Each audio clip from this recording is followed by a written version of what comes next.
Hello dear, welcome to my fees quota classes and this is Sasikanth Kumar from IIT Madras. So मैं ensure करूँगा कि अगर fees की वजह से अगर आपके सिलेक्शन रुक रहा है तो आप नहीं रुकेंगे कि मैं फिजिक्स फैकल्टी आपको आईआईटी के प्रीवियस ईयर क्वेश्चन से कंसेप्ट को निकाल कर मैं इस तरह से डील करूँगा जहाँ पर फर्दर आपको जेई नीट में सर्वाइव करना बहुत आसान होगा। आप उन्हें क्वेश्चन को बहुत आसानी से टैकल कर सकते हैं। सो फटाफट हम स्टार्ट करते हैं अपने कंटेंट को। तो आज का जो सेशन हमारा स्टार्ट होने वाला है जहाँ से हम बात करने वाले फीस के उन टॉपिक्स है जहाँ पर बहुत सारे क्लासेस रन कर चुके हैं, लेकिन हम बेसिक बात करेंगे जहाँ पर हमारा टाइटल का नाम होगा वेक्टर। किसकी बात करने वाले हैं? वेक्टर, ठीक है। अच्छा, वेक्टर का नाम लेते हैं अंदर तो बहुत ज़्यादा उछल कूद होती है ना। अरे यार काफ़ी फिजिक्स का इंटरेस्टिंग चैप्टर है। अच्छा, वेक्टर के साथ हमने कुछ इंपॉर्टेंस बताया था है ना। वेक्टर के बिना पूरी फीस में जीना मना है ना। अच्छा, इसके बिना सर्वाइव ही करना पूरा बेकार है। अगर जिसका वेक्टर बहुत ख़राब हो गया, समझ लो पूरी फिजिक्स ख़राब हो गया, क्योंकि आप मैकेनिक्स से कोई भी पार्ट पढ़ो वो उसका बेस होता है वेक्टर। मैकेनिक्स पढ़ोगे तो वेक्टर आएगा ही। अच्छा, इवन मैकेनिक्स को छोड़ो ना, इवन आप 12th में जाते हो, इलेक्ट्रोस्टैटिक पढ़ते हो तो उसमें भी वेक्टर के बहुत सारे इंपॉर्टेंस है। तो कहीं ना कहीं वेक्टर आपका वो फंडामेंटल पार्ट्स है आपकी पूरी फिजिक्स का, मुझे लगता है backbone of the physics. Physics का बैकबोन होता है कि आपका वेक्टर, ठीक है। काफ़ी इंटरेस्टिंग होता है, तो इसीलिए इसको हम पढ़ेंगे जब भी काफ़ी डेडिकेशन और मोटिवेशन के साथ, ठीक है। इसके जितने भी फर्दर सभी कॉन्सेप्ट होंगे उन सभी कॉन्सेप्ट को हम एनालिसिस करेंगे, हम बात करेंगे काफ़ी डिटेल में। हम वेक्टर को जो स्टार्ट करेंगे 0 लेवल से स्टार्ट करेंगे और स्टार्ट करेंगे एडवांस लेवल तक, जहाँ पर आप नीट के एक्सपीरियंट हो या जेई के एक्सपीरियंट हो, सबको अच्छा लगेगा। अच्छा, उन स्टूडेंट के लिए बहुत तकलीफ होता है जब कोई फाउंडेशन क्लास के टीचर ऐसे पढ़ाते हैं, क्योंकि मैं रेफ़र करूँगा उन स्टूडेंट के लिए जो ड्रॉप आउट है। ड्रॉप आउट स्टूडेंट के लिए most sufficient for this all series all lectures vector. लेकिन फाउंडेशन वाले तो बिल्कुल छोड़ेंगे नहीं, उनको तो पूरा का पूरा देखना है, ठीक है। क्योंकि ड्रॉप आउट वाले स्टूडेंट कहते हैं कि बेसिक लेकर हम क्या करेंगे, लेकिन कहीं ना कहीं बेसिक ना लेने से उनका कहीं ना कहीं लॉस होता है। तो फाउंडेशन वाले के लिए तो most sufficient for this lecture, लेकिन ड्रॉप आउट स्टूडेंट भी देख सकते हैं, उनके लिए भी क्या है एकदम ठीक ठाक है, ठीक है। ठीक ठाक नहीं, बहुत ठीक ठाक है, ठीक। चलिए बात करते हैं। तो ऐसे तो बात होगी ही, ठीक है, कि 0 से एडवांस। अब 0 से एडवांस हम हमेशा बात करेंगे, तो 0 से एडवांस क्या है समझते हैं। चलिए अगर मैं बात करूँ मोरल ऑफ द स्टोरी क्या है, अगर मैं पूछूँ व्हाट इज़ वेक्टर, तो अगर मैं आपसे वेक्टर पूछूँ तो वेक्टर क्या है, तो अब वेक्टर क्या बोलोगे? अगर मैं नॉर्मली आपके सामने कुछ लाकर रख दूँ, लो देखो बोलो ये क्या है, तो आप भी बोलो क्या है, आई डोंट नो। सीधे बोलोगे ना, जवाब क्या होगा? I don't know. अरे हाँ या ना बोलो, अरे अरे हाँ देखो, आप अगर बोलोगे तो मुझे मोटिवेशन आएगा, तो अभी हम यहाँ खाया रह पाऊँगा, ठीक है, नहीं तो हम भी बैठ जाऊँगा। हाँ मैं, अरे आप मुझे पैसा देते हो पढ़ाने का और मैं आपको बिजली फैन पानी देता हूँ बोलने का, बोलो नहीं तो वेक्टर मतलब मैं पूछूँ व्हाट इज़ वेक्टर, बोलो आई डोंट नो वेक्टर।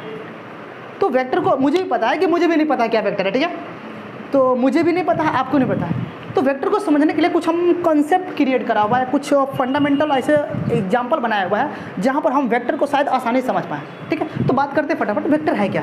तो मैं ऐसा लाइन खींचता हूँ जहाँ पर हम बात करते हैं वेक्टर को समझने के लिए। तो एक वर्ड तो शायद आपको पता होगा, अब इसको भी मत करना कि सर आई डोंट नो, इसको बोलना क्वांटिटी। क्या? अब ईमानदारी से बोलो, ये आता है कि नहीं क्वांटिटी? अच्छा, क्वांटिटी क्या होता है? Quantity which is anything countable. अच्छा, हम जिसे काउंट कर पाए that means is known as quantity. अरे है ना। अच्छा, जिसे हम काउंट कर पाते हैं वो तो क्वांटिटी है। जिसे मान लेते हैं सपोज दैट मैंने यहाँ पर 2-3 पत्थर ऐसे टुकड़े ले लिए, ठीक है। ऐसे बहुत सारे क्या है, ऐसे कंचा वंचा बचपन में खेला है ना, अच्छा 10-12 कंचे हमने ले लिया, नहीं खेला है, चलो कोई बात नहीं। अच्छा, इसको मैं कहूँ काउंट करने के लिए, क्या काउंट कर लोगे? 1 2 3 ABCD ऐसे कुछ है। अच्छा, नंबर सब कुछ है ना, मतलब कुछ है ना, क्वांटिटी कुछ है, बात समझ रहे हैं, तो हम इसे काउंट कर पाए। अच्छा, this is called a quantity. क्या बोलेंगे? अच्छा, जिसे हम काउंट कर पा रहे हैं, मतलब काउंट करने के लिए मतलब उस फिजिकली है ना। क्या मैं इसको एक वर्ड और यूज करता हूँ, फिजिकल क्वांटिटी। क्या? Physical quantity. अब फिजिकल क्वांटिटी कहकर हम बोलेंगे, ठीक है। क्या बोलेंगे? फिजिकल क्वांटिटी क्या होता है sir? Which is countable anything, जिसे हम काउंट कर पाएँ that means is a physical quantity. क्या समझ गया? अच्छा, एक वर्ड और लेते हैं, जैसे प्यार। अरे हाँ ना, लव। लव काउंट कर पाओगे? जैसे मैं बोलता हूँ 1 किलो प्यार करता है, ऐसा होता है? 1 पौवा प्यार करता है, अरे नहीं ना। एंग्री, गुस्सा, अरे है ना ऐसा? क्या कभी आपके दोस्त ने बोला हुआ है अरे मेरे दोस्त मुझसे 1 पौवा गुस्सा किया, ऐसा कुछ हुआ है कभी? नहीं ना। अरे मेरा दोस्त मुझसे 1 किलो गुस्सा करता है, ऐसा कभी हुआ है? नहीं ना। तो दिस इज काउंटेबल, नो, तो क्या काउंटेबल है? तो this is physical quantity, no, तो फिजिकल क्वांटिटी नहीं, ये क्या है? Physical quantity. अरे बात सुना, तो फिजिकल क्वांटिटी को हमने सिंपल समझाया कि क्या होता है, ठीक है? तो which is anything countable is called a physical quantity, otherwise no. जो इसे नहीं काउंट कर पाए उसे फिजिकल क्वांटिटी में नहीं कंसिडर करेंगे। अच्छा, जो फिजिकल क्वांटिटी होगी ना, वही हिस्सा लेंगे कि वेक्टर बनने में, ठीक है? वेक्टर एक थॉट है, एक कॉन्सेप्ट, एक चैप्टर है, ठीक है? जहाँ पर हम बहुत सारे उसके अंदर टॉपिक इंक्लूड होकर आएंगे जो ये डिफाइन करेंगे, अच्छा तू वेक्टर है, ठीक है, तू वेक्टर का पार्ट्स है, ठीक है? तो फिजिकल क्वांटिटी, कुछ बहुत सारे ऐसे फिजिकल क्वांटिटी आएंगे जो अपने आप को डिफाइन करेंगे, अच्छा मैं वेक्टर हूँ। तो अब इनको हम देखते हैं फिजिकल क्वांटिटी है क्या एक्चुअली में। तो इसको हम एक एग्जांपल से और समझते हैं। इसे लेट सपोज एक एग्जांपल लेते हैं, और जैसे मान लेते हैं हमको एक जर्नी हमको चलनी है चंदौली टू वाराणसी। हालांकि सपना देखते हैं, हमको कहाँ जाना है? हमको जाना है चंदौली, हम चंदौली वाले हैं तो चंदौली जाएंगे। कहाँ तक ले जाऊँ आपको? सपना देखो बनारस तक का, दिल्ली उल्ली के मत देखो, उतना तक अभी औकात नहीं हम लोग के है, ठीक है? हम लोग कहाँ तक जाएंगे? केवल वाराणसी। कहाँ जाएंगे? वाराणसी। देखा ना, स्पेलिंग मिला लेना भाई। कहाँ हम गए? चंदौली से वाराणसी। अच्छा, चंदौली से आपको वाराणसी जाना है, तो चंदौली से वाराणसी जाने के लिए बहुत सारे पाथ हो सकते हैं ना। चलिए, मैंने बोला कि एक पाथ मेरा ये भी है और एक पाथ मेरा क्या है, ये भी है। अच्छा, चंदौली टू वाराणसी जाने के लिए आपके पास बहुत सारे पाथ हैं, किसी भी पाथ से हम जा सकते हैं, लेकिन मैंने एक कंडीशन दे दिया ना, चंदौली से वाराणसी का मिनिमम डिस्टेंस क्या है? 70 किलोमीटर है। कितना है?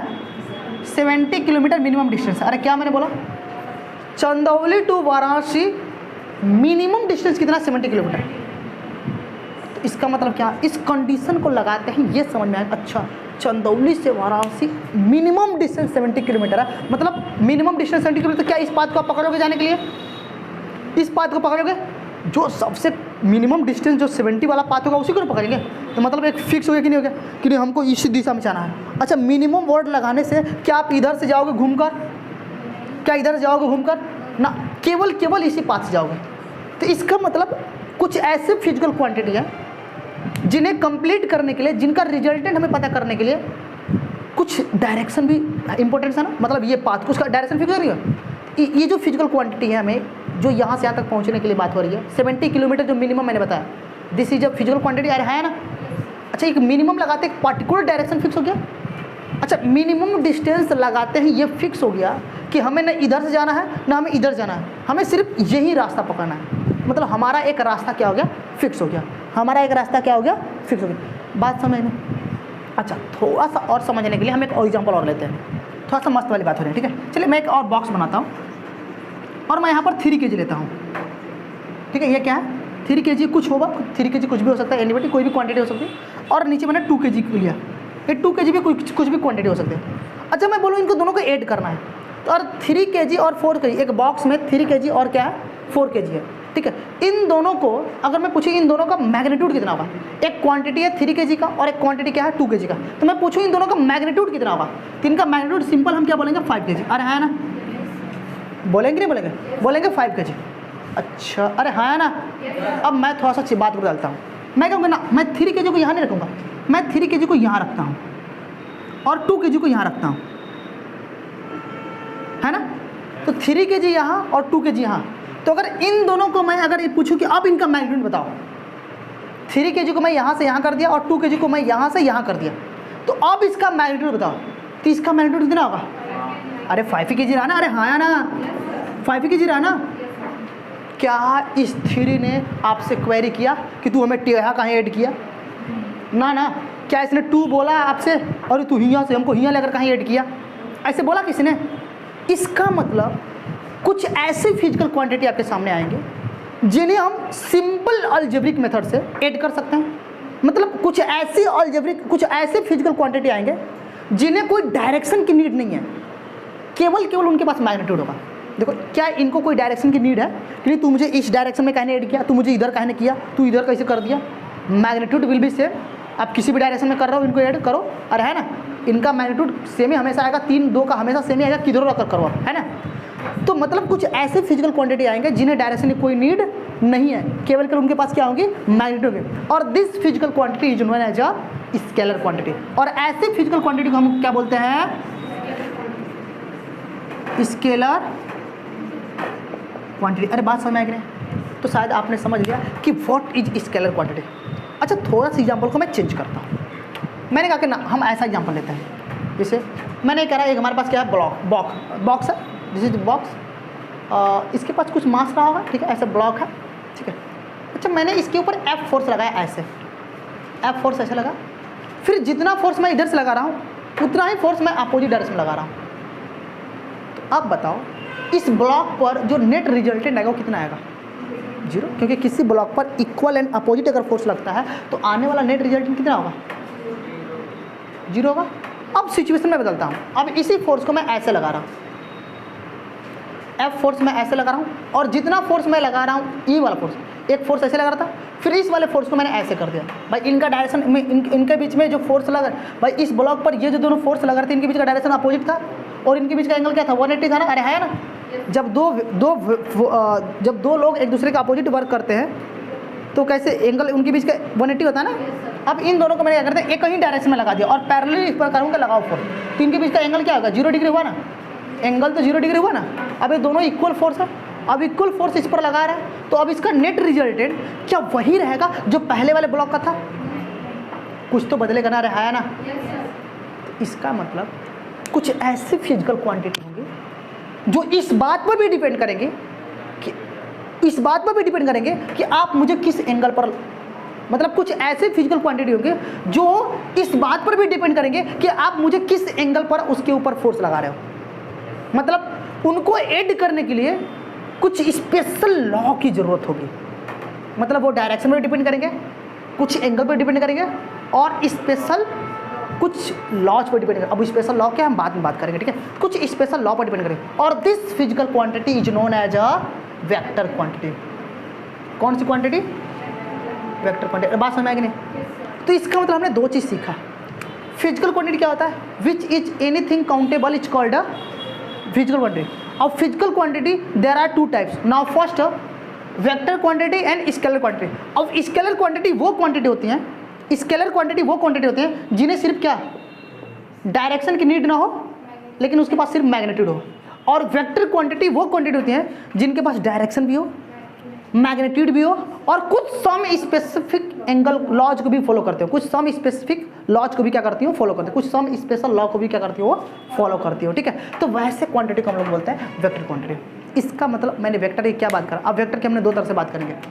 वेक्टर का अरेंजमेंट हमने दो तरह से कर दिया, एक फिजिकल क्वांटिटी, एक स्केलर वेक्टर, सॉरी एक स्केलर क्वांटिटी और एक वेक्टर क्वांटिटी। अब इन्हीं दोनों के बारे में क्या करना है, हमें डिटेल में क्या करना है? स्टडी करना है। तो शायद अब मोटी मोटा लग रहा है कि वेक्टर क्या होता है, आपको समझ में आ रहा है ना?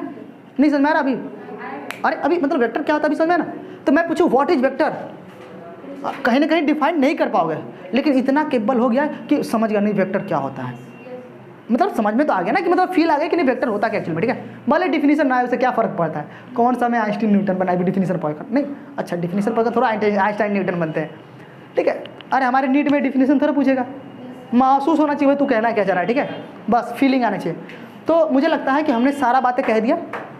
अब इसमें पहला टाइटल का नाम डालो फिजिकल क्वांटिटी, और मैं बोल रहा हूँ इसके बारे में ABCD कुछ लिखो। तो टाइटल का नाम डालो physical quantity. What is physical quantity लिखो, which is anything countable is called a physical quantity. पहला डिफिनेशन लिखो, मिटा दूँ? छाप लो फटाफट। टाइटल का नाम डालो फिजिकल क्वांटिटी। लाइट कट गई, अरे उनको बोल दो थोड़ा सा इधर भी इन्वर्टर दे दे।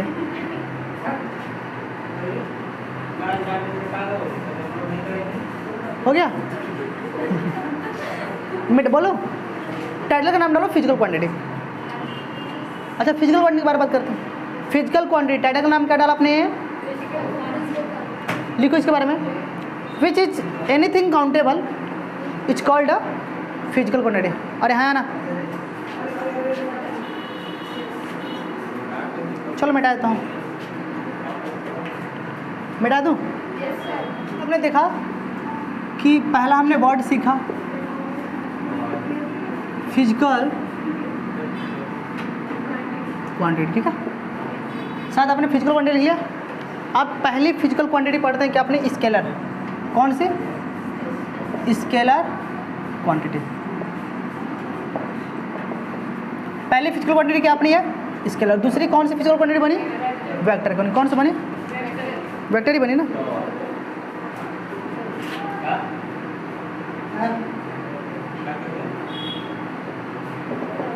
अब थोड़ा सा दोनों के बारे में लिख लेते हैं, फिर स्टडी करते हैं, ठीक है। तो फटाफट इसके बारे में लिखो। स्केलर क्वांटिटी क्या होते हैं? अब फिजिकल, मैं बोल दूँ लिख लोगे फटाफट? अरे गधा दर्जक जानवर सब चल। फिर स्केलर क्वांटिटी क्या होता है? अब physical quantity which have a required only magnitude but does not needs, मतलब समझदार पढ़े लिखे लग रहा है सब, है ना। चलो ठीक है भाई। तो आप डिफिनीशन लिख लो इसके बारे में, क्या लिख लोगे? अब physical quantity which have a physical quantity which have a required only magnitude but does not need direction. हो गया। एग्जाम्पल लिख लो आप, एग्जाम्पल लिख लो। एग्जाम्पल क्या मैं बोल दूँ?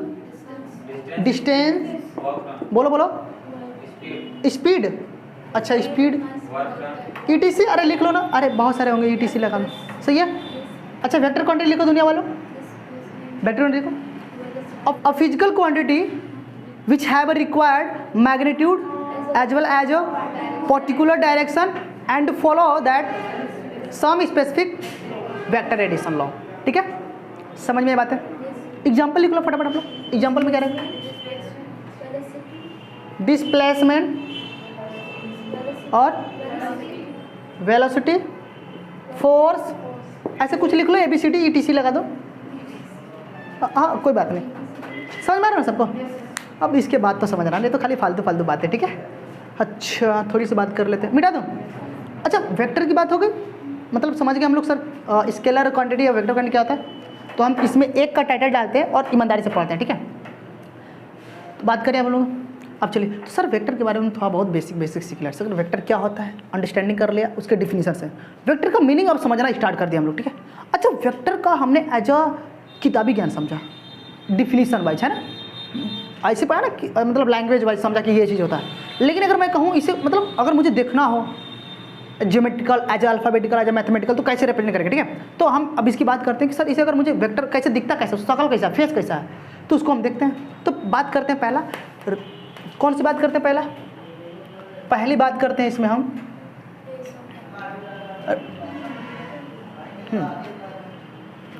तो लिखते हैं ज्योमेट्रिकल रिप्रेजेंटेशन। पहला बात करते हैं, तो अगला पॉइंट लेंगे वेक्टर का ज्योमेट्रिकल रिप्रेजेंटेशन पढ़ते हैं। कौन सा पढ़ते हैं? Geometrical representation.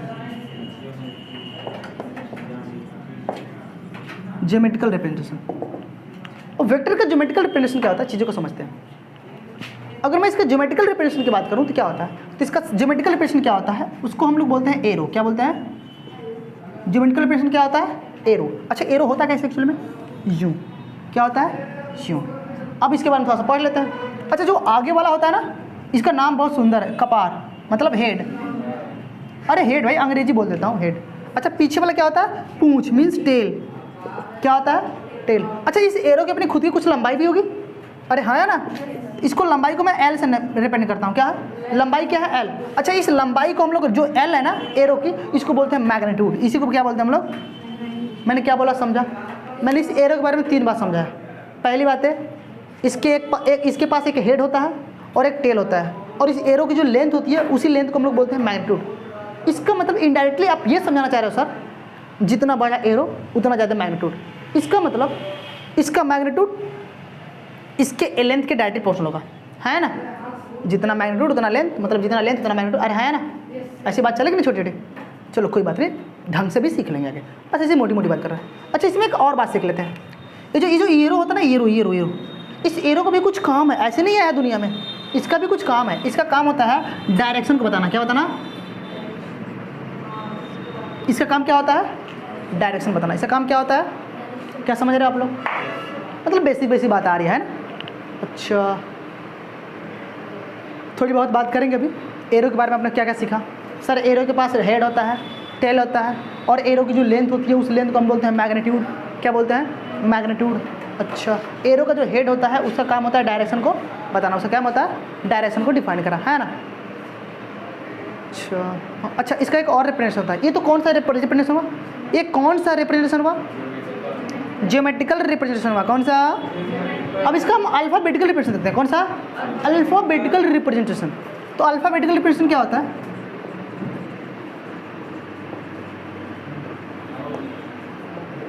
क्या करते हैं? Alphabetical representation. तो अल्फाबेटिकल रिप्रेजेंटेशन क्या होता है, देखिए ध्यान से।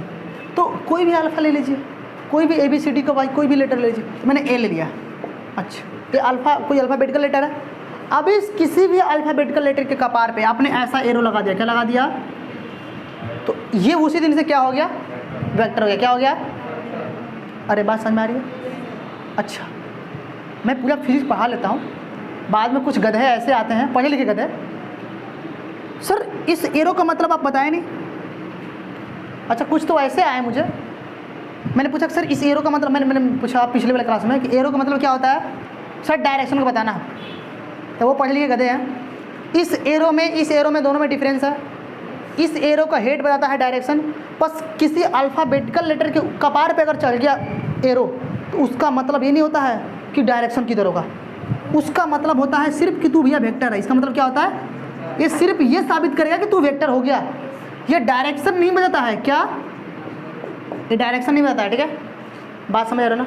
अगर ऐसा होता तो चलो एग्जाम्पल लेता हूँ। अगर मान लेते हैं एक वेक्टर है, ये वेक्टर है, तो अगर मुझे इसे अल्फ़ाबेटिकल से रिप्रेजेंट करना होगा तो अल्फ़ाबेटिकल ए हो गया, तो भाई इसको वेक्टर बनाना पड़ेगा ना।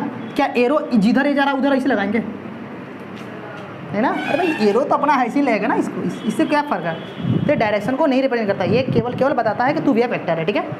ठीक है, बात समझ लो जी, समझ में आता है। अच्छा, बहुत सारी किताबें तो किसी अल्फ़ाबेटिकल लेटर के कपार पे एरो लगा देती हैं तो बोलती है वेक्टर है, लेकिन कुछ अच्छी किताबें जो स्मार्ट बुक है वो इस तरह से रिप्रेजेंटेशन करती हैं। अल्फ़ाबेटिकल रिप्रेजेंटेशन कुछ इस तरह से करते हैं, किसी भी लेटर को पकड़ लेंगे और किसी को मतलब एक को पकड़ लेते हैं और एक साइड को बोल्ड कर देंगे। क्या कर देंगे? एक साइड को बोल्ड कर देंगे। This is a vector representation, है ना? ये अल्फ़ाबेटिकल रिप्रेजेंटेशन में ये भी आता है। तो ऐसे भी कहीं मिलेगा बातें और ऐसे कहीं बोल्ड दिख जाएगा बोल्ड। अच्छा, आई रोडो की बुक अगर फॉलो करोगे तो वहाँ पर अधिकतर मैंने देखा हुआ है ऐसे मिल जाता है बोल्ड में, ठीक है? वहाँ पर एरो नहीं लिखेगा, वहाँ पर ए मिल जाएगा, ठीक है? तो आपको मैं दिखा दूंगा, वहाँ पर ऐसे मिलता है, ए लेटर को बोल्ड कर देंगे एक साइड का, ठीक है? बात समझ रहा ना? मुझे लगता है थोड़ी बहुत बातें समझ में आ रही है। अरे है ना? अरे कौन नहीं बोल रहा है? आ रहा है ना? हाँ तो बोले सब।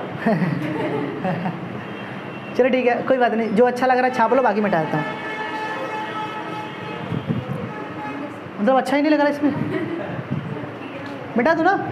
चलो ठीक है, चलिए सर।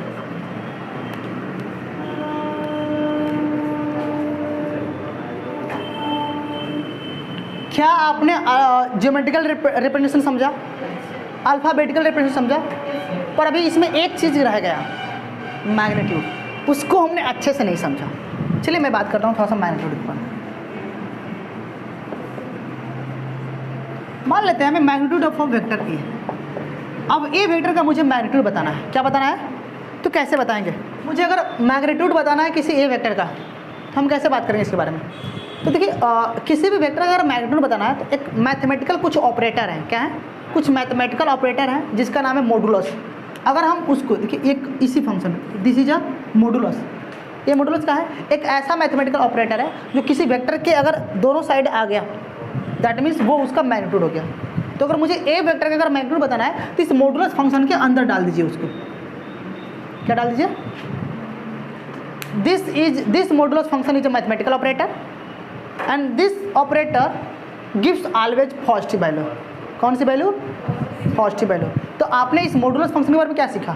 हालांकि जब मैथ पढ़ेंगे आप लोग उसमें डिटेल में मॉडुलस के बारे में पढ़ाया था, पर यहाँ पर मोटी मोटा बात कर रहे थे, ठीक है? तो अगर मैं बोलूँ तो क्या है? This is a mathematical operator और इसका नाम क्या है? मॉडुलस। और this function always gives to positive value. कौन सी वैल्यू? Positive value. तो इस मॉडुलस फंक्शन को ही हम लोग क्या बोलते हैं? क्या बोलते हैं? अरे मैथमेटिकल ऑपरेटर है ना? अरे वो बात पहले इसको क्या नाम अभी दिया मैंने? हाँ है, और इसका नाम मॉडुलस ने बोला था सवेरे, तो मोड बोल रहा है सब। मॉडुलस में नहीं अंतर है। अच्छा मॉडुलस सर उसका शॉर्ट फॉर्म है मोड, ये कहना चाह रहे हो? चलो भाई मान लिया हमने, ठीक है? हाँ मॉडुलस का शॉर्ट फॉर्म मोड है। ठीक है, लेकिन हम लोग तो शॉर्ट फॉर्म नहीं बोलेंगे ना, हम फीस वाले उंगली करो मॉड बोल रहा है, मॉड क्या, तो कहीं और ले जाएंगे हमको सब, ठीक है, इसीलिए मॉडुलस, ठीक है। तो ये क्या होता है, एक मैथमेटिकल ऑपरेटर होता है, ये क्या होता है, एक मैथमेटिकल ऑपरेटर होता है, और इस मैथमेटिकल ऑपरेटर को आते ही इसका मतलब होता है क्या, अमाउंट ऑफ अ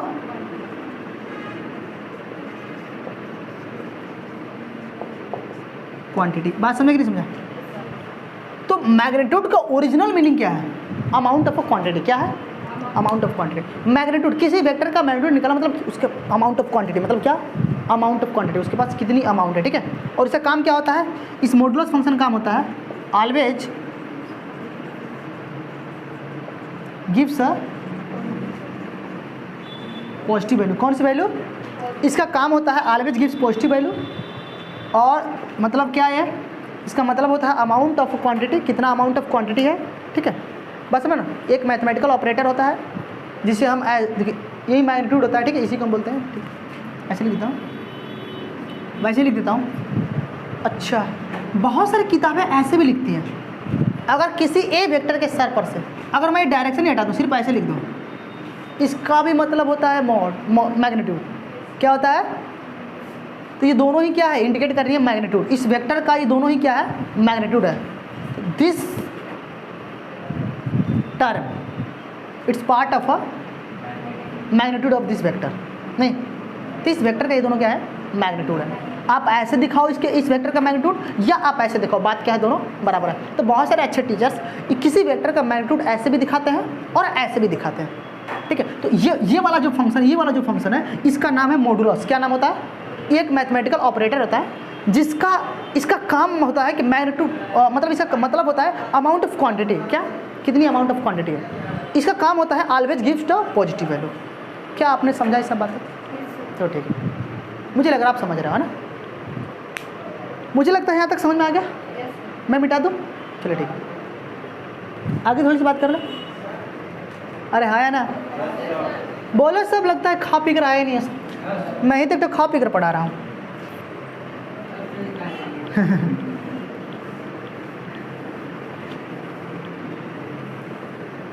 चलिए पूजा मिटा देता हूँ, है ना। चलिए बात करते हैं अब थोड़ा सा, मुझे लगता है कि हम लोग थोड़ी तो बहुत बेसिक की बात करें, और उन बेसिक में थोड़ी बहुत बेसिक हमने सीख लिया। अभी हम बेसिक से बाहर नहीं जा रहे हैं, अभी बेसिक में ही रहने वाले, ठीक है। शायद मेरा आज का पूरा लेक्चर बेसिक में ही चल जाए, टाइप आउट की बात शायद कल तक करेंगे, क्योंकि मेरा टाइप थोड़ा सा दूर तक चलता है, तो थोड़ी सी बात यहीं तक कर लेते हैं, ठीक है। तो और थोड़ी सी बात करते हैं, तो एक कॉन्सेप्ट और पढ़ लेते हैं। अच्छा, ये बात समझ में मैंने क्या था। अब दूसरे कॉन्सेप्ट के ऊपर चलते हैं, पैरेलल शिफ्टिंग। पैरेलल शिफ्टिंग, चलिए बात करते हैं पैरेलल शिफ्टिंग। क्या, अब पैरेलल शिफ्टिंग क्या होता है, इसको थोड़ा सा मोटी मोटा हम इसका एग्जाम समझ लेते हैं, ठीक है। पैरेलल शिफ्टिंग क्या होता है, जिसे मान लेते हैं लेट्स सपोज दैट हमारे पास कोई एक वेक्टर है, हमारे पास क्या है, कोई एक वेक्टर है, इस वेक्टर का नाम मैंने सुंदर ए दे दिया, अरे मैंने ऐसे लगाया, आदिल वो शशिकांत तू ऐसे लगा दिया, ऐसे लगा चलो कोई नहीं, हमने मतलब एक वेक्टर हमारे पास है जिसका नाम मैंने ए लिखा, ठीक है। अगर आप किसी वेक्टर को without changing magnitude, without changing magnitude and direction, अगर किसी वेक्टर को बिना मैग्नीट्यूड और बिना डायरेक्शन चेंज किए किसी एक पॉइंट से दूसरे पॉइंट तक आपने शिफ्ट कर दिया, देखिए मैग्नीट्यूड भी इनका सेम रहा और डायरेक्शन भी सेम रहा, this vector is called a free vector. क्या बोलते हैं, free, this vector is called a free vector. मैंने क्या बोला, मैंने बोला अगर आप किसी वेक्टर को किसी एक पॉइंट से दूसरे पॉइंट तक अगर शिफ्ट कर देते हो without changing magnitude and direction, तो this vector is called a free vector, और this phenomena is called a parallel shifting. क्या मैं बोलता हूँ, समझ में आया कि नहीं? अच्छा, इसका तो हम उल्टा भी कर सकते हैं, पैरेलल शिफ्टिंग हम उसी वेक्टर कर सकते हैं जो फ्री वेक्टर हो, मतलब फ्री वेक्टर के अलावा हम सबका पैरेलल शिफ्टिंग नहीं कर सकते। क्या बात समझ में? अब थोड़ा सा एक बस में ना, अब थोड़ा सा अपने भाषा को मैं चेंज करता हूँ। अब ध्यान सुनेगा मैं क्या कर रहा हूँ। ये मान लेते हैं एक अपना सिचुएशन रहा। अब सेकंड सिचुएशन में क्या ले रहा हूँ, इसे मैं मानता हूँ। अब किसी वेक्टर को एक पोजीशन से दूसरे पोजीशन तक विदाउट चेंजिंग मैग्नीट्यूड डायरेक्शन अगर आप शिफ्ट करते हो और इस शिफ्टिंग के दौरान उसके लाइन ऑफ एप्लीकेशन में कोई इफेक्ट आना स्टार्ट करते हैं, तो this vector is called a localised vector. कौन सा वेक्टर बोलते हैं? अरे हाँ ना, इस वेक्टर क्या बोलते हैं? Localised vector. इसका मतलब जो लोकलाइज्ड वेक्टर होंगे उस लोकलाइज्ड वेक्टर का हम पैरेलल शिफ्टिंग नहीं कर सकते हैं। तो हम हमेशा पैरेलल शिफ्टिंग किसी करेंगे? अच्छा, लोकलाइज्ड वेक्टर से समझा दो। इसमें दो वर्ड बोला, एक लोकलाइज्ड वेक्टर बोला और दूसरा वर्ड बोला लाइन ऑफ एप्लीकेशन। इन दोनों को थोड़ा समझा दो। चलिए समझाता हूँ। चीज़ें मान लेते हैं, अभी लिखवाता हूँ, डिटेल में लिखवाऊंगा, पहले समझ लो एग्जाम्पल। पहला समझ में आया ना, फ्री वेक्टर किसे कहते हैं? दूसरा मैंने वर्ड यूज करा लोकलाइज्ड वेक्टर। क्या यूज करा? Localised vector. अब क्या है, जैसे मान लेते हैं एग्जाम्पल लेता हूँ मैं, छोटा सा एग्जाम्पल लूँगा। देखिए एग्जाम्पल लेता हूँ, शायद आप पहचान जाओगे क्या है। पहचानो क्या है? बोतल है। अरे हाँ, नॉर्मल सी बात है, इसमें कंफ्यूज क्या होना है भाई, सिंबल सा बोतल है। अच्छा दूसरा लेता हूँ एग्जाम्पल, इसे पहचानना, इसका छोटा भाई है। अरे ये भी बोतल ही है, ठीक है। चलिए मैं बोलता हूँ, चलिए इसके ऊपर देखिए ध्यान से। अब मैं शायद बोतल है, बोतल ली हो सब। अरे बोतल लो। अरे तो गधा बैठा है क्लास में हमारे, बोतल लो। अरे विदाउट कैप लाओ ना, पानी लाओ ना, थोड़ा पी लेंगे पानी। चलिए पानी है। अरे कली का पानी है ना। चल ठीक है। अच्छा जिसे मान लेते दिस इज बोतल। अच्छा देखो, इस बोतल पर अगर मैं ऐसे मैं रख लेता हूँ, ठीक है, ये बोतल है। अब ध्यान सुनना, अगर इस बोतल पर मैं एफ फोर्स लगा रहा हूँ इसके बॉटम पर, क्या अगर इस बोतल के मैं बॉटम पर, कहाँ पर, अगर मैं बॉटम पर अगर मैं एफ फोर्स लगाऊंगा, क्या लगाऊंगा, तो ये अगर इस पर, अब देखो इस पर अगर आप धक्का मारोगे एफ फोर्स ऐसे, तो ये गिरेगा नहीं, ये देखो ट्रांसलेट कर जाएगा। क्या कर देगा? ट्रांसलेट कर रहा है ना। अगर आप बोतल के बॉटम पर अगर इसे फोर्स लगाओगे तो क्या कर जाएगा? ट्रांसलेट कर जाएगा। क्या कर जाएगा? ट्रांसलेट मतलब मोशन कर जाएगा, है ना। क्या कर जाएगा? ट्रांसलेट। क्या कर जाएगा? क्या कर जाएगा? ये ट्रांसलेट कर जाएगा। क्या कर जाएगा? ट्रांसलेट। लेकिन आप इसी वेक्टर को जो आपने फोर्स से लगा रखा है, देखो जो आपने फोर्स लगाया है, मतलब जो फोर्स लगा रहा है वो कुछ मैग्नीट्यूड होगा। अब without changing direction, without changing magnitude, इसी फोर्स को आप पैरेलली शिफ्ट कर रहे हो इसके टॉप वाले पर। कहाँ शिफ्ट कर दिया? टॉप पर। तो इसका पहले जो फोर्स लगा रहे थे उसका पॉइंट ऑफ एप्लीकेशन यह था। अब इसको पैरेलली शिफ्ट कर दिया, इसका पॉइंट ऑफ एप्लीकेशन यहाँ पहुँच गया ना। तो यही होता है पॉइंट ऑफ एप्लीकेशन। जहाँ पर लग रहा है ना पॉइंट ऑफ एप्लीकेशन हो गया, जहाँ पर फोर्स लग रहा है वो क्या हो गया? एक पॉइंट ऑफ एप्लीकेशन। तो आप ये जो फोर्स लगा रहा था, जो पॉइंट ऑफ एप्लीकेशन पहले था, आप इसको पैरेलली शिफ्ट कर दिए यहाँ पर, तो पॉइंट ऑफ एप्लीकेशन चेंज हुआ कि नहीं हुआ? तो अब यहाँ पर अब टॉप पर अगर फोर्स लगाओगे तो ये ऐसे लुढ़कने लगेगा, मतलब ऐसे रोटेशन कर जाएगा। क्या कर जाएगा? रोटेशन कर जाएगा। अरे है ना। तो आप अगर टॉप पर फोर्स लगाओगे बॉटम पर तो ये ट्रांसलेट कर रहा है। अगर इसी फोर्स को without changing direction and magnitude अगर टॉप पर लगाओगे तो क्या कर जाएगा? रोटेशन कर जाएगा। तो बोलो इसको पॉइंट ऑफ एप्लीकेशन में इफेक्ट आया कि नहीं आया? पहले पॉइंट ऑफ एप्लीकेशन यहाँ था, फिर यहाँ था, इफेक्ट आया कि नहीं आया? इफेक्ट कैसे आया कि सर पहले ट्रांसलेटरी मोशन कर रहा था, उसके बाद रोटेशन मोशन कर रहा है। तो this vector is called a localised vector. तो ऐसे ही वेक्टर को हम लोग क्या बोलते हैं? लोकलाइज्ड वेक्टर कहते हैं। क्या समझ में आया? अरे नहीं समझ में आया? ऐसे ही वेक्टर क्या बोलते हैं हम लोग? लोकलाइज्ड वेक्टर बोलते हैं। और लोकलाइज्ड वेक्टर का पैरेलल शिफ्टिंग नहीं होता है। मुझे लगता है आप धीरे धीरे समझ रहे हो, है ना। तो इसको लिखना चाहोगे? नहीं समझ में आ गया ना? तो लिखने की क्या जरूरत है? भेजन सेट हो गया तो ठीक है, अपने भाषा में बनाकर लिख लेना। अरे कर लोगे ना सबने? चलिए ठीक है। तो मुझे लगता है समझ में आ गया आपको, है ना। चलिए ठीक है, नोट कर लो एक बार अगर अच्छा लग रहा है कुछ भी। हो गया? तो आपने फ्री वेक्टर देखा और आपने लोकलाइज्ड वेक्टर देखा, सब वेक्टर देखा। चलिए ठीक है, मिटा दो। चलिए लिखते हैं टाइप्स ऑफ वेक्टर। बात करें हम लोग, मिटा दो ना। अब बेसिक हमारा वेक्टर का खत्म हो गया। वेक्टर जो वर्ड हम लिखे थे ना बड़ा वाला लेटर में VECTOR, उसका मतलब कंप्लीट। अब हम उसके अब टाइप्स पढ़ने जा रहे हैं, ठीक है, कि अब कितने तरह से वेक्टर हो सकते हैं। ठीक है, चलिए बात करें। मिटा दो ना।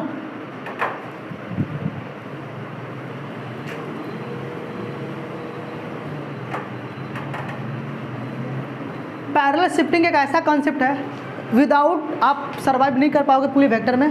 पैरेलल शिफ्टिंग का बहुत इंपॉर्टेंट रोल प्ले है।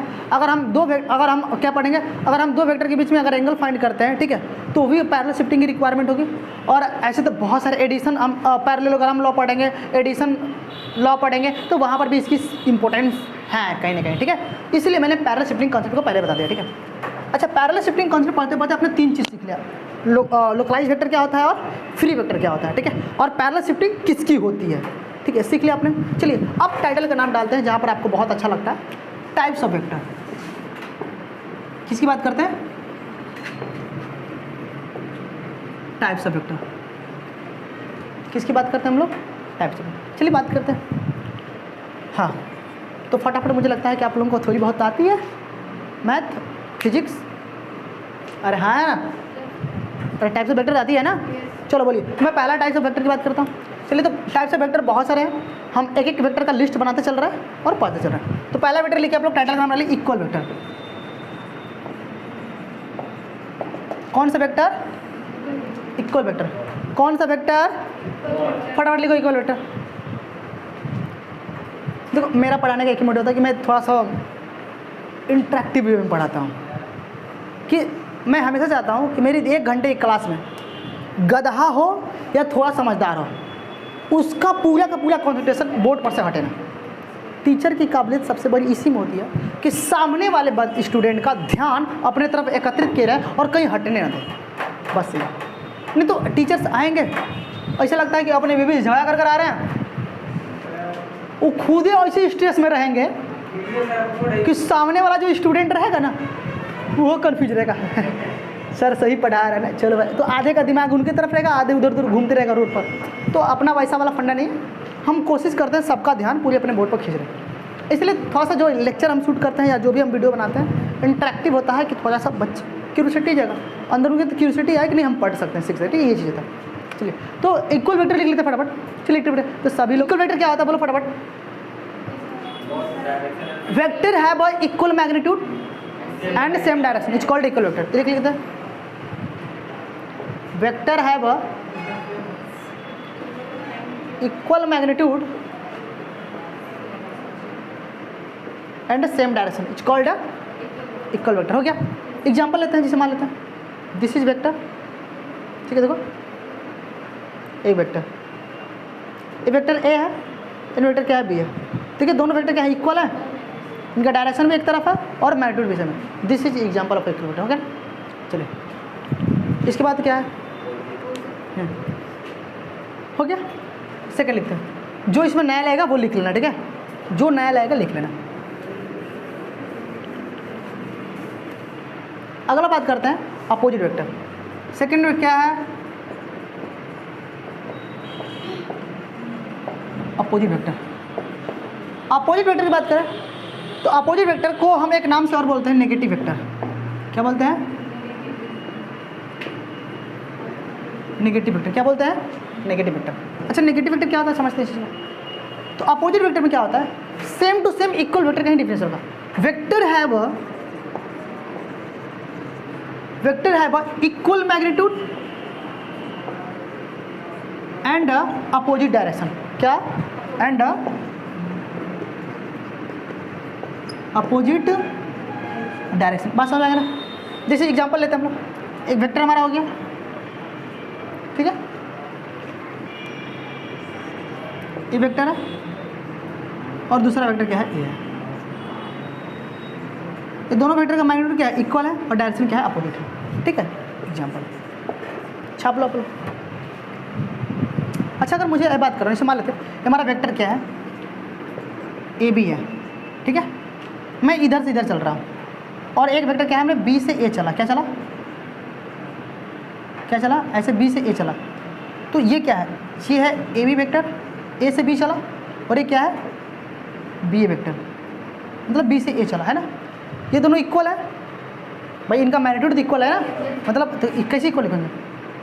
ए B is equal to minus में बी ए वेक्टर, ठीक है। ये क्योंकि इसमें नेगेटिव लगाते हैं, नेगेटिव तो this vector both are equal, बस इसमें क्या लगा देना है? साइन नेगेटिव लगा देना, बस यही आपका इंपॉर्टेंट, ठीक है। अरे नहीं समझ में? समझ, इसका मतलब बस यही है, ठीक है। छाप लो। अगला लिखते हैं हम लोग, याद रखना अपोजिट वेक्टर का मतलब यही होता है, ठीक है। पैरेलल वेक्टर, कौन सा वेक्टर लिखते हैं हम लोग? हाँ, अगला वेक्टर मैंने क्या बोला? Parallel vector. कौन सा वेक्टर?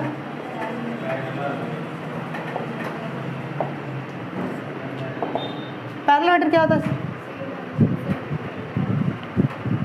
पैरेलल वेक्टर क्या होता है? वेक्टर है वो same direction but not necessary to the equal magnitude, है ना। मतलब वैसा वेक्टर, अरे मुझे लगता है आपको आता है, बहुत अच्छे से आप लोग आता है, वैसा वेक्टर जिसका डायरेक्शन सेम हो और मैग्नीट्यूड सेम हो, जरूरी नहीं है, ठीक है। This vector is called parallel vector. इसे मान लेते हैं ए वेक्टर है और बी वेक्टर है, इन दोनों वेक्टर का डायरेक्शन सेम होना चाहिए पर इनका मैग्नीट्यूड सेम हो ये जरूरी नहीं है, ठीक है।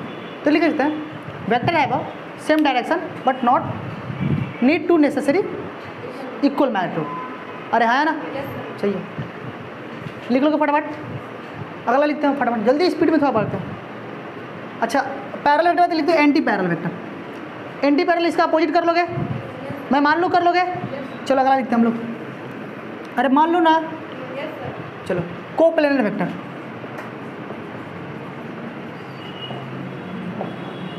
कौन सा वेक्टर? लिखो कोप्लेनर वेक्टर। अच्छा, कुछ लोग नाराज हैं। हाँ, कोप्लेनर वेक्टर हो गया। अच्छा, कोप्लेनर वेक्टर क्या होता है? ध्यान समझना। अच्छा, वर्ड क्या लगा है? को। बचपन से पढ़ते को मतलब क्या? सेम। प्लेनर मतलब प्लेन, अरे है ना। क्या क्या? प्लेन, अरे है ना। मतलब कहने का मतलब है दो या दो से अधिक वेक्टर, दो या दो से अधिक वेक्टर अगर एक ही प्लेन में लाई करते हैं, it's called a coplanar vector. नहीं समझ में? मतलब vector located in a same plane are called, नहीं हवा लगा, अरे मुझे लगता लग गया। तो डिफिनीशन क्या लोगे? Vector located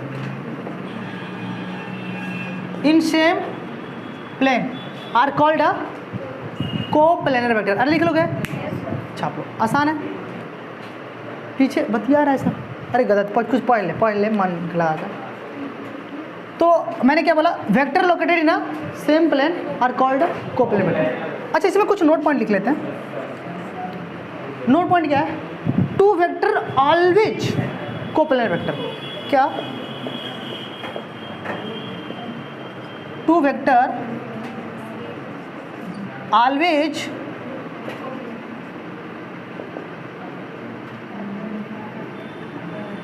coplanar vector. Note point में लिख लो दुनिया वालों, नोट पॉइंट लिखो। Two vector always coplanar vector. दो वेक्टर हमेशा क्या होते हैं? कोप्लेनर वेक्टर होते हैं। क्या बात समझ में आ गया था? अच्छा, एक क्वेश्चन मेरा है, क्योंकि थोड़ा सा पछता नहीं है ना, आ जाता है बातें, तू ही से पूछेंगे। इधर देख, अब बता, coplanar vector is parallel vector, yes या नो? सोच कर बोल। Equal vector is a coplanar vector. अच्छा, यस, सही है, सही है। मतलब कोप्लेनर होने का मतलब क्या है? कोप्लेनर होने का मतलब होता है कि हमारे पास एक प्लेन है और एक वेक्टर ये हो गया, एक वेक्टर ये हो गया, एक वेक्टर ए हो गया, है ना। मतलब बहुत सारे वेक्टर एक ही प्लेन में हो, पर जरूरी नहीं है कि उसका मैग्नीट्यूड और उसका डायरेक्शन सेम हो। किधर हो सकता है मैग्नीट्यूड, मैग्नीट्यूड कितना भी हो सकता है, डायरेक्शन किधर हो सकता है, लेकिन सब अगर एक ही प्लेन में लाई करते हैं तो उसे कोप्लेनर वेक्टर बोलते हैं। बात समझ में? अरे नहीं समझ में? हाँ, लेकिन दो वेक्टर ऑलवेज कोप्लेनर वेक्टर। तो अगर मैं इक्वल वेक्टर बोलूँ, इक्वल वेक्टर में कितने वेक्टर आएंगे?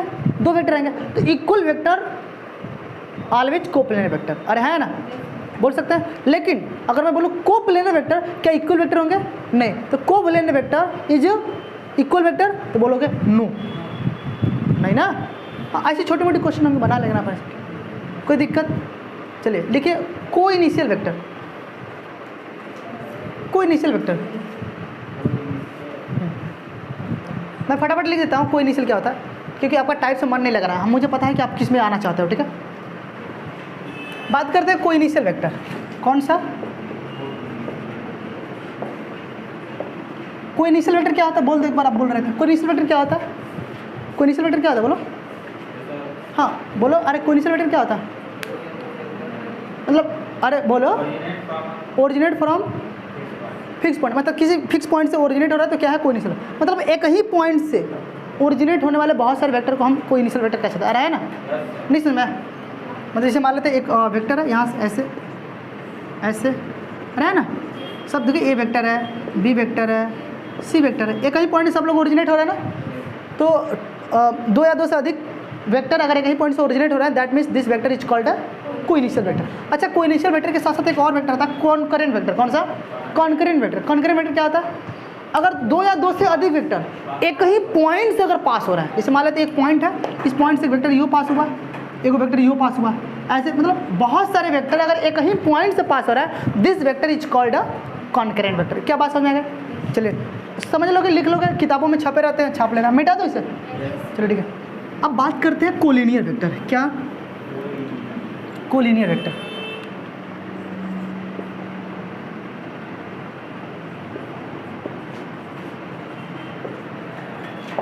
कौन सा वेक्टर, ये थर्ड पॉइंट है शायद, कौन सा टाइप तो मैं भूल गया कौन सा पॉइंट था, ठीक है। अब कोलिनियर वेक्टर क्या होता है, तो कोलिनियर वेक्टर का मुझे जहाँ तक लगता है कि अच्छा डिफिनीशन तो बहुत सारे हैं किताबों में इसके बारे में, ठीक है, लेकिन मोटी मोटा मैं रफली बात कर लेता हूँ इसका कोलिनियर, क्योंकि मैं सबका रफली डिफिनीशन देता आया, बाकी आप किताब में लिख लेना, ढंग की लिखी गई है, ठीक है।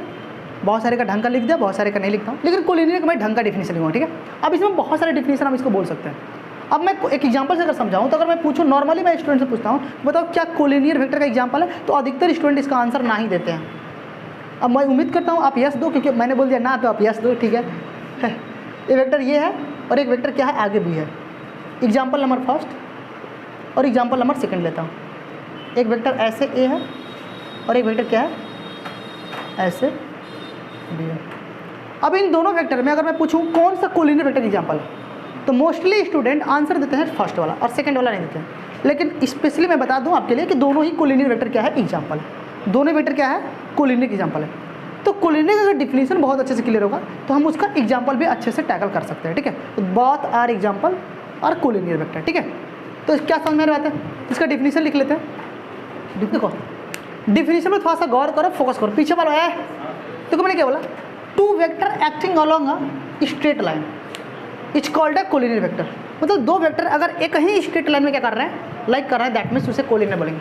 अच्छा, कहीं ना कहीं ये वर्ड हमने 10th में सुन रखा है कि कोलिनियर वर्ड का मतलब होता है, जैसे वहाँ पर 10th में ज्योमेट्रिक आपने पढ़ा होगा, ज्योमेट्रिक वहाँ पर कोलिनियर वर्ड का मतलब होता है अगर दो या दो से अधिक पॉइंट्स अगर एक ही सीधी वाली लाइन में आ जाए, that means this all point are collinear point. और ऐसे बोलते हैं कोलिनियर पॉइंट। अब यहाँ पर कोलिनियर वेक्टर है, तो दो या दो से अधिक वेक्टर अगर एक ही सीधे स्ट्रेट वाले रास्ते में आ जाए तो सभी वेक्टर क्या होंगे, सेम स्ट्रेट लाइन में। ऐसा नहीं कि एगो इधर गया स्ट्रेट लाइन में तो एगो नीचे स्ट्रेट में, देखो एक इधर है और एक इधर है, ये कोई स्ट्रेट, ये कोई कोलिनियर नहीं है, मतलब सेम स्ट्रेट लाइन। एक ऐसे गया फिर उसी उसी उसी उसी डायरेक्शन में, ठीक है, दूसरा वाला, this are called a collinear vector. अच्छा, ये वाला स्टेटमेंट जितना ट्रू है उतना ही ट्रू ये वाला भी स्टेटमेंट है, लेकिन इसको हम लोग कम ध्यान देते हैं। Along parallel straight line in same direction या opposite direction it's called also collinear vector, इसे भी हम बोल सकते हैं, ठीक है। तो देखो ये वेक्टर और ये अपोजिट वेक्टर है ना, तो ये भी क्या है अपना कोलिनियर एग्जाम्पल है। क्या बात समझ में आई, यहाँ तक मुझे लगता है समझ में आ गया है ना, कोई डाउट किसी को ना ना। चलो अगली बात करते हैं नल वेक्टर, मिटा दो इसे। चलिए अगला वेक्टर बात करते हैं नल वेक्टर।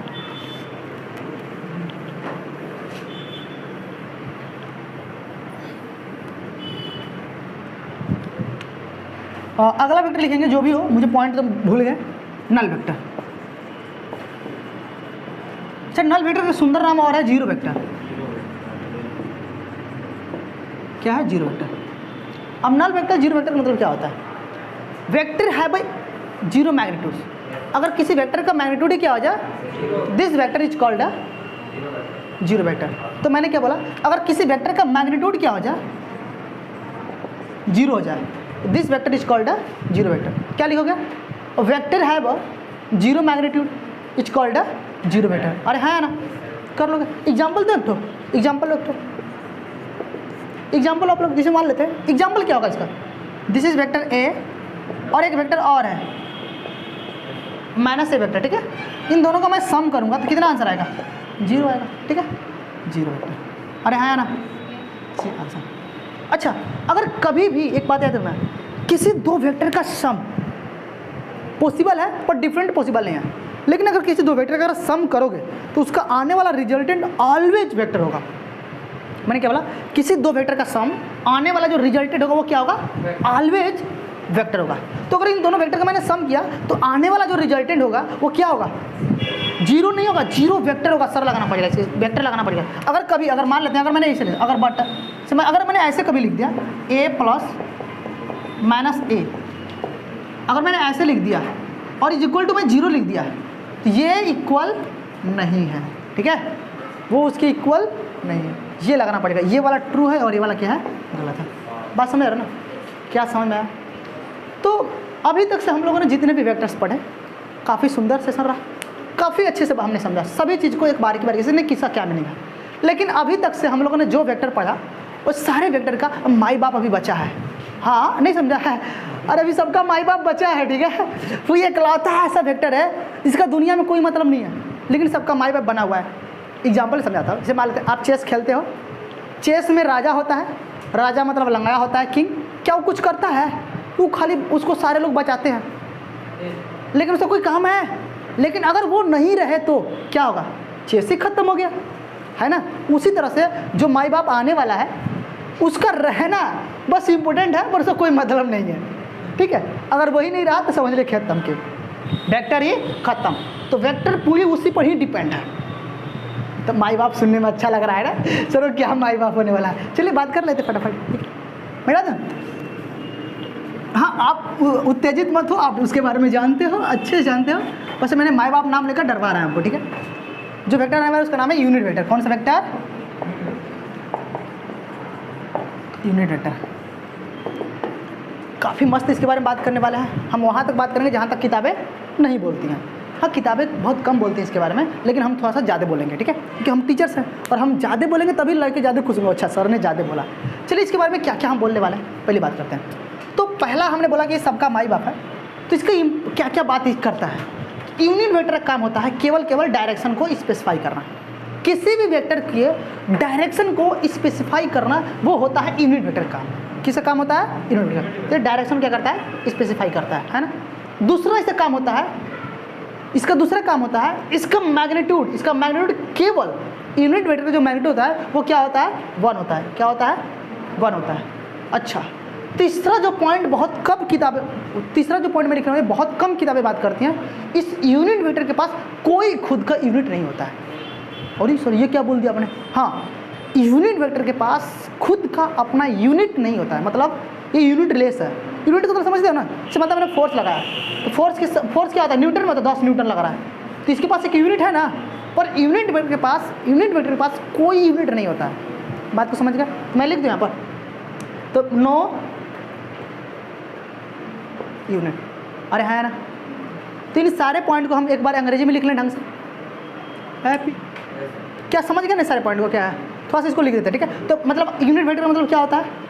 डायरेक्शन केवल इसके पास होता है, मैग्नीट्यूड 1 होता है और इसके पास कोई यूनिट नहीं होता है, नो यूनिट, ठीक है। It has no units. इस चीज़ को हम लिख लेते हैं ढंग से। अच्छा, इन सारे चीज़ को मैं प्रूव भी करूँगा। ये सबसे बड़ी बात है आपके लिए, एडवांटेज, पॉजिटिव पॉइंट यही आपके लिए है कि मैंने बोला ना कि मैं थोड़ा सा एक पॉइंट ज़्यादा बात करूँगा किताबों से, तो ये आपके लिए एडवांटेज ही है कि इन सारी चीज़ को मैं प्रूव भी करूँगा। मैं दिखा दूंगा कि देखो भाई, इसके पास मैग्नीट्यूड केवल 1 होता है, इसके पास कोई यूनिट नहीं होती है, इसके पास केवल डायरेक्शन होता है। और ये स्पेसिफिक डायरेक्शन क्या करता है, एक बताता है, किसी भी वेक्टर के डायरेक्शन को स्पेसिफाई करता है। मैं मिटा दूँ? चलिए, तो इसके बारे में थोड़ा बहुत लिख देते हैं, बहुत तो लोग लिख लेंगे, ठीक है। तो हो गया। देखिए, मैंने क्या बोला, यूनिट वेक्टर के बारे में जो 3 बातें मैंने करा उसको मैंने छाप दिया। A vector whose magnitude is 1, इस वेक्टर के पास मैग्नीट्यूड कितना होता है? इसका काम होता है it is use to specify the direction of given vector. किसी दिए गए वेक्टर का सिर्फ डायरेक्शन बताता है। दूसरा, इट हैज नो यूनिट्स, इसके पास कोई यूनिट्स नहीं होता। अच्छा, यूनिट वेक्टर को हम रिप्रेजेंट किससे करते हैं? नोटेशन क्या इसका है? इसका जो नोटेशन है मैं लिखता हूँ, नोटेशन जो है वो क्या है? ऐसा वाला, इसको बोलते हैं कैप। क्या बोलते हैं? This is cap. क्या? कैप मतलब टोपी। किसी वेक्टर के ऊपर पर एक टोपा लगा दो, किसी वेक्टर के ऊपर क्या कर दो? टोपा लगा दो, मतलब उसको टोपा बना दो, मतलब क्या हो गया वो? Unit vector. अच्छा, मैंने बोला ना ये शुरू से लास्ट तक हमको टोपा ही बनाता है। इसे कोई काम नहीं है, बस टोपा बनाता है, टोपा बनाओ। देखो इसे कहीं कुछ काम है, कुछ भी काम नहीं। मैग्नीट्यूड इसका बने वो क्या करेगा, गधा कहीं का, मिटा दो। चलिए अच्छा, इस टोपा बना रहा है ना, इसको समझाते हैं अभी। इस सारे बातों को मैं एक बार प्रूव भी करता हूँ, मिटा दो इसको। ये इंपॉर्टेंट पॉइंट है, लिख लेंगे आप लोग। चलिए देखते, मान लेते हैं एक हमने क्वेश्चन दिया है पर सिंपल सा। मैंने बोला आपने एक ब्लॉक पर, किसी ब्लॉक पर, अच्छा इस बात को मैंने टोपा को मैं थोड़ा सा बता देता हूँ। जैसे मान लेते हमारे पास एक वेक्टर ए है, ठीक है। हमने यूनिट वेक्टर का काम होता है, यूनिट वेक्टर का काम होता है किसी दिए गए वेक्टर का डायरेक्शन को स्पेसिफाई करना।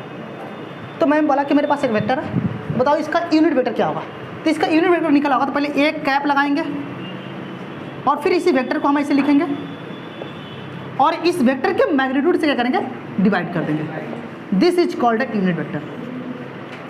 यही क्या है, हमारा यूनिट वेक्टर का फॉर्मूला आ गया। जब भी किसी वेक्टर का अगर यूनिट वेक्टर निकालना हो तो आप उस वेक्टर को लिखो, उसके मैग्नीट्यूड से डिवाइड कर दो, this is called a unit vector. वो क्या आ जाएगा, यूनिट वेक्टर है, ठीक है। ये उसका डायरेक्शन है, ठीक है।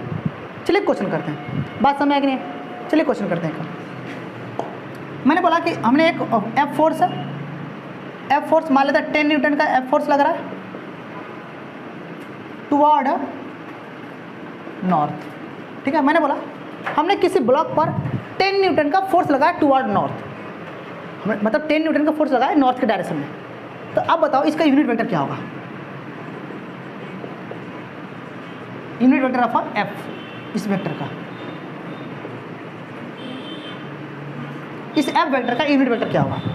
तो सिंपल सी बात है, अगर मुझे इसका यूनिट निकालना है तो इसको लिखूंगा, इसका कैप बनाऊंगा, टोपा इसी को निकालना, और क्या करूंगा, इसके वेक्टर, इसका जो भी वेक्टर होगा उस वेक्टर को ऊपर लिखूं 10 न्यूटन टुवर्ड, और अपॉन में इसके मैग्नीट्यूड से डिवाइड कर दूं। जब भी हम किसी वेक्टर का मैग्नीट्यूड निकालते हैं तो उसका डायरेक्शन खत्म, क्या सिर्फ क्वांटिटी बचेगी ना। मैग्नीट्यूड मतलब अमाउंट ऑफ क्वांटिटी, मैंने क्या बोला, सिर्फ अमाउंट ऑफ क्वांटिटी आएगा। और अमाउंट ऑफ क्वांटिटी उत्तर दक्षिण में नहीं आता है। ऐसा नहीं कि मैंने बोला कि 2 किलो उत्तर में आया, ऐसा कुछ नहीं होता है भाई। 2 किलो तो 2 किलो, कम खत्म। तो अमाउंट ऑफ क्वांटिटी मतलब क्या, 2 kg, ठीक है। तो अगर इसका किसी वेक्टर का अगर मैग्नीट्यूड निकालो तो क्या आएगा, उसका अमाउंट ऑफ क्वांटिटी आएगा, ठीक है। तो अमाउंट ऑफ क्वांटिटी कितना आएगा इसका, 10 न्यूटन आएगा, डायरेक्शन हट जाएगा। अब इसका डिवाइड करिए, 10 से 10 मारा, क्या बचा, क्या आया आपका, तो एफ कैप कितना आया, 1 यूनिट टुवर्ड नॉर्थ। अब बताओ क्या इसमें कोई यूनिट आई, इसमें सिर्फ डायरेक्शन आया कि नहीं आया, क्या इसका मैग्नीट्यूड बनाया कि नहीं आया, अरे भाई आया ना। और इसका मैग्नीट्यूड 1 होता है, सॉरी इसका मैग्नीट्यूड 1 होता है। तो मतलब इसका मतलब मैंने अगर इसको सॉल्व करा तो इसका बोलो इसमें कोई डायरेक्शन है, मुझे समझना था डायरेक्शन, केवल क्या मुझे समझना था डायरेक्शन, अरे क्या समझाना था मुझे, हाँ यूनिट, क्या इसमें कोई यूनिट आया। तो मैंने क्या बोला था कि यूनिट वेक्टर के पास कोई डायरेक्शन नहीं होता है, ये केवल दिए गए वेक्टर के डायरेक्शन को डिफाइन करता है। तो जो डायरेक्शन आया वो क्या आया, north in toward north east. बात समझ नहीं, अरे है ना, नहीं समझ में आया। This is your unit vector के यही कॉन्सेप्ट है। और आज से होता है समाप्त टाइप्स ऑफ वेक्टर। कल से हम बात करेंगे और बेसिक। तो हम लोग टाटा बाय बाय करते हैं टाइप्स ऑफ वेक्टर में। मुझे लगता है कि मैंने अपने मन से ढंग का समझाया। अगर आपको कुछ ऊंच नीच दिखता है इसमें तो आप कमेंट करो। ऑफलाइन वाले बाकी पूछते रहना, ठीक है, क्या बात हो रहा है, ठीक है। अच्छा बताओ समझ में आया कि नहीं है, मतलब ठीक लग रहा है ना, चलो ठीक है। Thank you very much, enjoy करते हैं आज के सेशन के लिए, द एंड करते हैं। फिर फर्दर हमारा जो सीरीज आते रहेगा उसको आप प्यार से देखते रहो, क्योंकि बहुत इंटरेस्टिंग लेक्चर होते हैं। फिर IIT मद्रास वाले बहुत कम मिलते हैं ऐसे पढ़ाने वाले, ठीक है, लाखों का पैकेज लेकर चले आते हैं। अब मिल गया हो तो पढ़ लो ढंग से। Thank you.